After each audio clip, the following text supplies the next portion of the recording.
Welcome back to our channel respect education.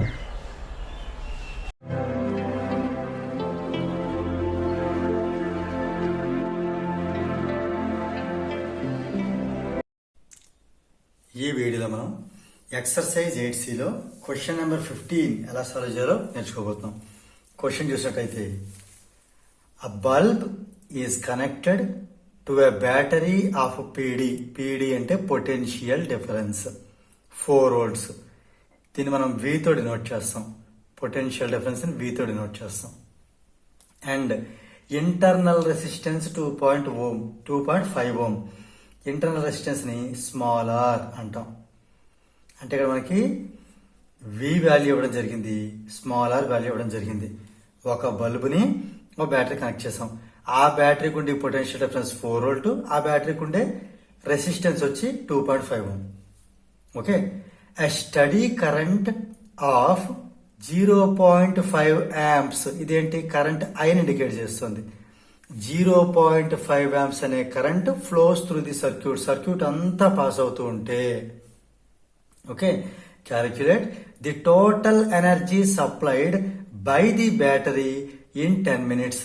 10 minutes లో, ఇది time, 10 minutes లో ఆ బ్యాటరీ మనకి లేదా ఆ సర్క్యూట్ కి ఇవ్వగలిగేటటువంటి టోటల్ ఎనర్జీని ఫైండ్ అవుట్ చేయాలి. ఇది మనకి ఫస్ట్ బిట్. తర్వాత సెకండ్ బిట్, ఇంకా థర్డ్ బిట్ ఉన్నాయి, ఆ తర్వాత చూద్దాం. ముందు ఒక్కొక్క బిట్ సాల్వ్ చేసుకుంటూ వెళ్దాం. ఫస్ట్ బిట్ చూసినట్టయితే మనకి ఇచ్చిన డేటాలో ఫస్ట్ గివెన్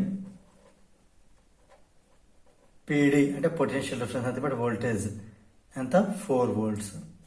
అలాగే ఇంటర్నల్ రెసిస్టెన్స్ స్మాల్ r వచ్చి 2.5 ohm. And current I 0.5 ampere. దీన్ని ఇంటూ 10/10 చేద్దాం, అప్పుడు 5/10 అవుతుంది. ఇంటూ 10 చేయడం వల్ల డెసిమల్ పోయి 5/10 ampere. అంటే 5 1 jar 5 2 jar 1/2 ampere. రైట్, ఇప్పుడు మనకి ఫస్ట్ బిట్ లో టోటల్ ఎనర్జీ, దీన్ని మనం E తో డినోట్ చేస్తాం. ఇది P into T, power into time. మరి పవర్ అంటే V into I, VIP formula. So V into I equal to P. ఇది గుర్తుపెట్టుకోవడం, VI equal to P, simply VIP into T. అయితే ఇక్కడ మనకి ఈ V అంటే 4 volts, ఇది 4 volts. కరెంట్ వచ్చి 1/2 ampere. ఎప్పుడైనా సరే మనకి ఈ V అనేది వోల్ట్లోని కరెంట్ ఆంపియర్లో ఉన్నప్పుడు మనకి T అనేది సెకండ్లో ఉండాలి. కానీ ఇక్కడ మనకి T ఇవ్వడం జరిగింది. అంత T ఇవ్వడం జరిగింది ఫస్ట్ కేసులో 10 minutes. 10 minutes అంటే ఎన్ని సెకండ్స్? 10 into 1 minute. 1 minute అంటే 60 seconds. అంటే 10 minutes అంటే 10 60s are 600 seconds. అది ఇక్కడ రాద్దాం, టైం 600 seconds. రైట్, ఇప్పుడు ఇదేమో మనకి ఈ 2 అనేది ఈ 4ని 2 times క్యాన్సిల్ చేస్తుంది. 2 volt ఇంటూ యాంపియర్ని వాట్ అంటాం, into 600 seconds. 2 600s are 1200 watt second. ఈ వాట్ సెకండ్ మనం జౌల్ అనొచ్చు, అందుకే 1200 జౌల్. ఎనర్జీ ఎప్పుడు జౌల్లో చెప్పాలి. క్లియర్? ఇప్పుడు సెకండ్ బిట్కి వెళ్దాం. The resistance of the bulb. Bulb యొక్క రెసిస్టెన్స్ ని R అనుకుందాం. ఆల్రెడీ ఇది ఇంటర్నల్ రెసిస్టెన్స్ స్మాలర్ కాబట్టి దీన్ని క్యాపిలర్ అనుకుందాం. ఇది ఫైండ్ అవుట్ చేయాలి. ఇక్కడ అబ్జర్వ్ చేయండి, ఇక్కడ మనకి V అనే వాల్యూ ఉంది, I అనే వాల్యూ కూడా ఉంది. ఇక్కడ I, ఇక్కడ మనకు కావాల్సింది R. అయితే మనం సింపుల్ గా ఓమ్స్ లా యూజ్ చేసి V is equal to IR, అందులో మనం V value I value substitute చేస్తే R వస్తుంది. అయితే ఇక్కడే మనకి చిన్న ట్విస్టింగ్ ఉంటుంది. ఇక్కడ ఈ V అనేది మొత్తం సర్క్యూట్ యొక్క వోల్టేజ్, ఈ I అనేది మొత్తం సర్క్యూట్ లో వెళ్లే కరెంట్. అంటే రెసిస్టెన్స్ కూడా మొత్తం సర్క్యూట్ లోని రెసిస్టెన్స్ తీసుకోవాలి మనం. క్లియర్? అంటే ఎలా చేద్దాం? మనం ఓమ్స్ లా ముందు అప్లై చేద్దాం. ఓమ్స్ లా ఏం చెప్తుంది? V is equal to IR, right. అయితే ఇక్కడ R అంటే ఇది టోటల్ సర్క్యూట్ అంతటికి వోల్టేజ్, ఇది టోటల్ సర్క్యూట్ అంతటికి కరెంట్, కాబట్టి సర్క్యూట్ అంతటికి ఉండేటటువంటి రెసిస్టెన్స్ ని తీసుకోవాలి. అంటే battery resistance, circuit resistance, total resistance తీసుకోవాలన్నమాట. సో దీన్ని బట్టి మనం వాల్యూ సబ్స్టిట్యూట్ చేద్దాం. V అంటే 4 వోల్ట్, I అంటే 1/2 యాంపియర్, క్యాపిటల్ R మనం ఫైండ్ అవుట్ చేయాలి, స్మాల్ r వచ్చి 2.5. ఇప్పుడు ఇది మనం ఇది సాల్వ్ చేసి క్యాపిటల్ R మనం ఫైండ్ అవుట్ చేయాలి. ఇది 2 4s are 8, అంటే 8 is equal to R plus 2.5. ఇక్కడ చూడండి, 2 into 4 8, 1 into R plus 2.5, R plus 2.5. దీన్ని బట్టి మనకు R కావాలి అంటే ఈ 2.5 ఇటు వచ్చేస్తుంది, అంటే 8 మైనస్ 2.5 మైనస్ చేస్తే వచ్చేది మన 5.5, రైట్. మరి దీనికి యూనిట్స్ ఏంటి? ఓమ్. సో ఇది ఒక బ్యాటరీకి రెసిస్టెన్స్, ఇది బ్యాటరీ రెసిస్టెన్స్. మరి స్మాల్ r ఏంటి?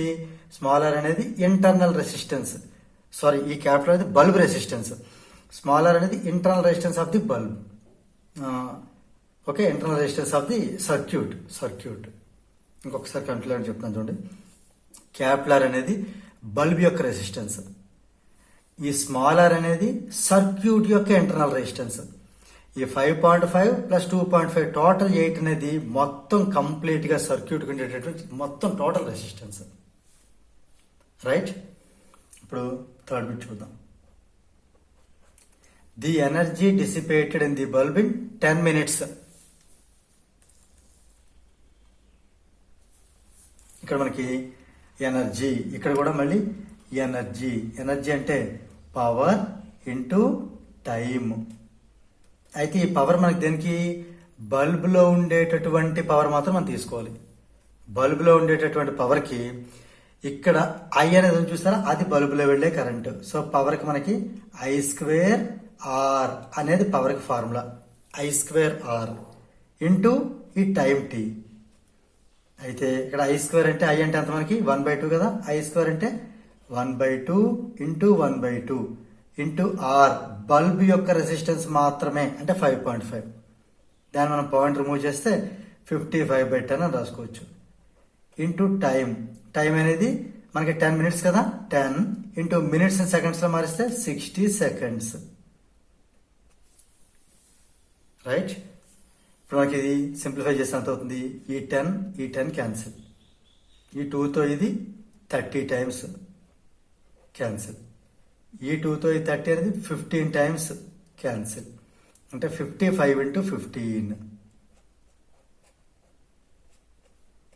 15 5s are 75, ఇంకా 7 ఉంది.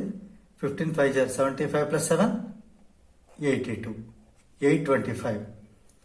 ఇది మనకి యాంపియర్ లో, ఇది ఓమ్ లో, ఇది సెకండ్ లో ఉంది. అంటే మొత్తానికి ఇది మనకి పవర్, ఈ ఎనర్జీ అనేది జౌల్లో రావడం జరుగుతుంది. అంటే ఇక్కడ మనకి energy dissipated in the bulb for 10 minutes is 825 joule. దీంతో మనకి ఈ క్వశ్చన్ నెంబర్ 15 అనేది కంప్లీట్ అయింది. If you feel this video is helpful to you, please like, share and subscribe our channel. And please do not forget to press the bell button so that you will get the notifications from our channel. Thank you very much.